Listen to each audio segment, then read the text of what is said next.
Assalamualaikum warahmatullahi wabarakatuh. Kami dari kelompok 5 akan menjelaskan tentang tafsir ayat tentang metode pembelajaran. Quran Surah An-Nahl ayat 125 dan Quran Surah Al-A'raf ayat 176-177. Dosen pengampu Ibu Eka Prasetyawati, disusun oleh Baiti Sofiana dan Ulfa Himatus Syaadah. A. Pengertian dan pentingnya metode pembelajaran. Dalam bahasa Arab, metode dikenal dengan istilah at-thoriq. Secara umum, istilah metode adalah suatu cara yang digunakan untuk mengimplementasikan rencana yang sudah disusun dalam kegiatan nyata, agar tujuan yang telah disusun tercapai secara optimal.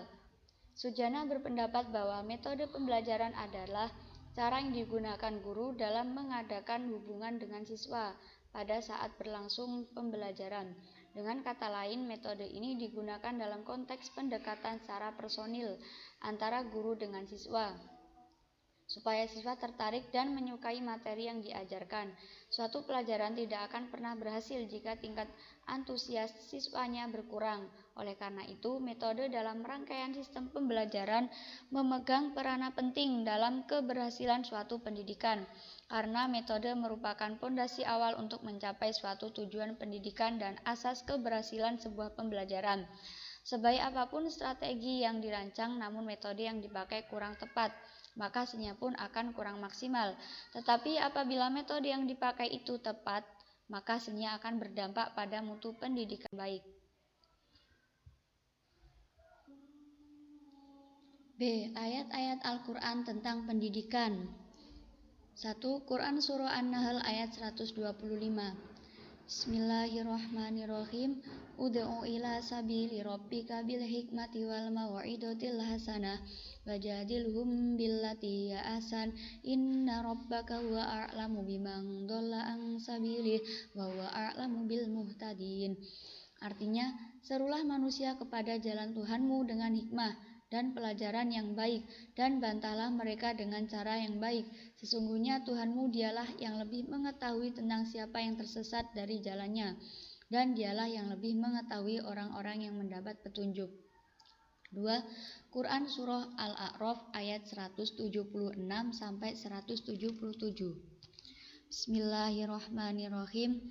Walau syi'na la rafa'nahu biha walakinnahu akhlada ilal ardi wattaba'a hawah famasaluhu kamasalil kalb in tahmil alayya yalhas aw tatrukhu yalhas dzalika masalul qaumil ladzina kadzdzabu biayatina faqsusil qasasa la'allahum yatafakkarun. Sa'a masalanil qaumul ladzina kadzdzabu biayatina wa anfusahum kanu yatlimun.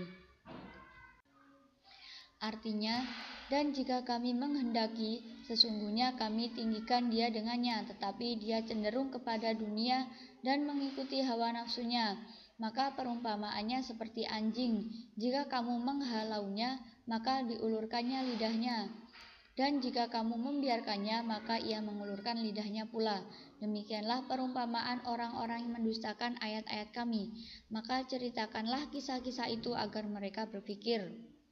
Amat buruklah orang-orang yang mendustakan ayat-ayat kami dan kepada diri mereka sendiri. Mereka berbuat zalim. Asbabun nuzul ayat-ayat Al-Quran tentang metode pembelajaran. 1. Quran Surah An-Nahl ayat 125. Para musafir berbeda pendapat seputar asbabun nuzul.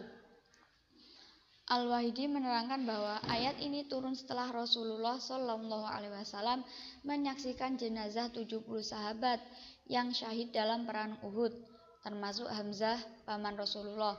Al-Qurtubi menyatakan bahwa ayat ini turun di Mekah ketika adanya perintah kepada Rasulullah SAW untuk melakukan gencatan senjata dengan pihak Quraisy. Akan tetapi Ibnu Katsir tidak menjelaskan adanya riwayat yang menjadi sebab turunnya ayat tersebut. 2. Quran Surah Al-A'raf ayat 176-177. Abdul Razak mengatakan bahwa dia adalah seorang laki-laki dari Bani Israel yang bernama Bal'am bin Ba'ura. Riwayat lain mengatakan bahwa orang itu adalah seorang laki-laki dari Palestina yang dikraktor. Shokib mengatakan bahwa dia adalah orang Arab yang bernama Umayyah bin Salt. Ada pula riwayat yang mengatakan bahwa dia bernama So'ifi bin Ar-Rahib, dan ada pula riwayat yang mengatakan bahwa orang tersebut dari penduduk Balko. Ada lagi riwayat yang mengatakan bahwa dia hidup sepeninggalan Nabi Musa, yaitu sezaman dengan Yusha bin Nun yang memerangi para diktator Bani Israel sesudah mereka kebingungan dan terkatung-katung di padang pasir selama 40 tahun. Yakni sesudah Bani Israel tidak mau memenuhi perintah Allah untuk memasukinya dan berkata kepada Nabi Musa alaihissalam, maka pergilah engkau bersama Tuhanmu, lalu perangilah mereka, sedang kami menunggu di sini. Diriwayatkan juga di dalam tafsir ayat-ayat diberikan kepadanya bahwa ayat-ayat itu adalah nama Allah yang teragung. Orang itu berdoa dengan menyebutnya lalu dikabulkan doanya. Sebagaimana juga ada riwayat yang mengatakan bahwa ayat-ayat itu adalah kitab suci yang diturunkan sedang dia adalah seorang nabi. Setelah itu terdapat keterangan yang berbeda-beda mengenai perincian cerita tersebut. Tafsir ayat-ayat Al-Quran tentang metode pembelajaran. 1. Tafsir ayat Quran Surah An-Nahl ayat 125. Tafsir Ibnu Katsir. Allah menyuruh Rasulullah agar mengajak makhluk kepada Allah dengan hikmah, yakni dengan berbagai larangan dan perintah yang terdapat di dalam kitab dan as-sunnah, agar mereka waspada terhadap siksa Allah. Firman Allah, dan bantahlah mereka dengan cara yang baik, berdialoglah dengan mereka dengan lembut, halus, dan sapaan yang sopan. Sebagaimana hal ini pun diperintahkan Allah kepada Musa dan Harun tatkala diutus menghadap Firaun seperti difirmankan, maka berbicaralah kamu berdua dengannya dengan kata-kata yang lemah lembut, mudah-mudahan dia ingat atau takut. Quran Surah At-Toha ayat 44. Sesungguhnya Tuhanmu dialah yang lebih mengetahui tentang siapa yang tersesat dari jalannya, yakni dia mengetahui siapa yang celaka di antara mereka dan siapa yang bahagia. Keduanya telah ditetapkan di sisinya dengan telah selesai pemutusannya. Serulah mereka kepada Allah Subhanahu wa Ta'ala, janganlah kamu bersedih lantaran mereka, sebab menunjukkan mereka bukanlah tugasmu. Sesungguhnya kamu hanyalah pemberi peringatan dan penyampai risalah, dan kamilah yang menilainya. 2. Tafsir ayat Quran Surah Al-A'raf ayat 176 sampai 177. Tafsir Ibnu Katsir. Kedua ayat ini menguraikan keadaan siapapun yang melepaskan diri dari pengetahuan yang telah dimilikinya. Allah Subhanahu wa Ta'ala menyatakan bahwa sekiranya kami menghendaki pasti kami menyucikan jiwanya dan meninggikan derajatnya dengannya, yakni melalui pengamatan terhadap ayat-ayat itu. Tetapi dia mengekal, yakni cenderung menatap terus-menerus di dunia, menikmati gemerlapnya serta merasa bahagia tenang menghadapinya dan menurutkan dengan antusias hawa nafsunya yang rendah. Maka perumpamaannya adalah seperti anjing yang selalu menjulurkan lidahnya.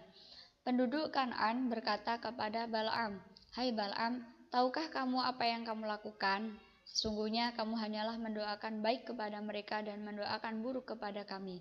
Bal'am berkata, inilah yang tidak aku miliki, ini merupakan perkara lain.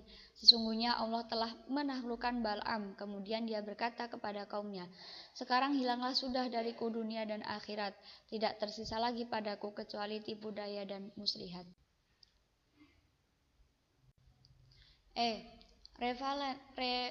Relevansi tafsir ayat-ayat Al-Quran dengan metode pembelajaran. 1. Quran Surah An-Nahl ayat 125. A. Metode Al-Hikmah. Dalam bahasa Arab, Al-Hikmah bermakna kebijaksanaan dan uraian yang benar. Dengan kata lain, Al-Hikmah adalah mengajak kepada Allah dengan cara keadilan dan kebijaksanaan, selalu mempertimbangkan berbagai faktor dalam proses belajar mengajar, baik faktor subjek, objek, sarana, media, dan lingkungan pengajaran. Pertimbangan pemilihan metode dengan memperhatikan peserta didik diperlukan kearifan agar tujuan pembelajaran tercapai dengan maksimal. Selain itu, dalam penyampaian materi maupun bimbingan terhadap peserta didik, hendaknya dilakukan dengan cara yang baik, yaitu dengan lemah lembut, tutur kata yang baik, serta dengan cara yang bijak. B. Metode nasihat atau pengajaran yang baik. Artinya, perkataan yang lembut. Pengajaran yang baik beserta berarti disampaikan melalui perkataan yang lembut, diikuti dengan perilaku hasanah sehingga kalimat tersebut bermakna lemah lembut yang lagi baik. Melalui metode mau'izah hasanah dapat memberikan pendidikan yang menyentuh, meresap dalam kalbu. Metode ini juga fleksibel dan dapat digunakan pada berbagai kondisi, usia, dan jenjang pendidikan. Menurut Quraisy Shihab, metode ini cocok kepada orang awam sesuai dengan tingkat pengetahuan mereka. C. Metode mujadalah atau diskusi. Metode diskusi yang dimaksud dalam Al-Quran ini adalah diskusi yang dilaksanakan dengan tata cara yang baik dan sopan, yang mana tujuan dari metode ini ialah untuk lebih memantapkan pengertian dan sikap pengetahuan mereka terhadap suatu masalah. 2. Quran Surah Al-A'raf ayat 176-177. A. Metode perumpamaan. Adapun pengertian dari metode perumpamaan adalah penuturan secara lisan oleh guru terhadap peserta didik yang cara penyampaiannya menggunakan perumpamaan. Seorang pendidik mengumpamakan seekor anjing yang terus menjulurkan lidahnya. Dalam hal ini, seorang pendidik mengajari anak didiknya untuk senantiasa bersyukur atas semua nikmat yang telah diberikan Allah kepada kita. Jangan merasa kekurangan seperti seekor anjing, baik itu ketika ia lapar, haus, berlari, maupun kenyang, ia menjulurkan lidahnya. Kelebihan metode ini diantaranya itu mempermudah siswa memahami apa yang disampaikan pendidik, dan perumpamaan dapat merangsang kesan terhadap makna yang tersirat dalam perumpamaan tersebut. B. Metode cerita. Dalam hal ini, seorang pendidik mengajarkan kepada muridnya dengan cara menceritakan kisah tentang seorang yang tidak pernah merasa puas dengan apa yang telah dimilikinya, seperti Korun yang tamak akan harta yang dimilikinya, sehingga dengan ketamakannya itu Allah menggelamkannya bersama harta tersebut.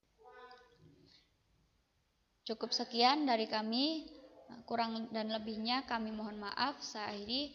Wassalamualaikum warahmatullahi wabarakatuh.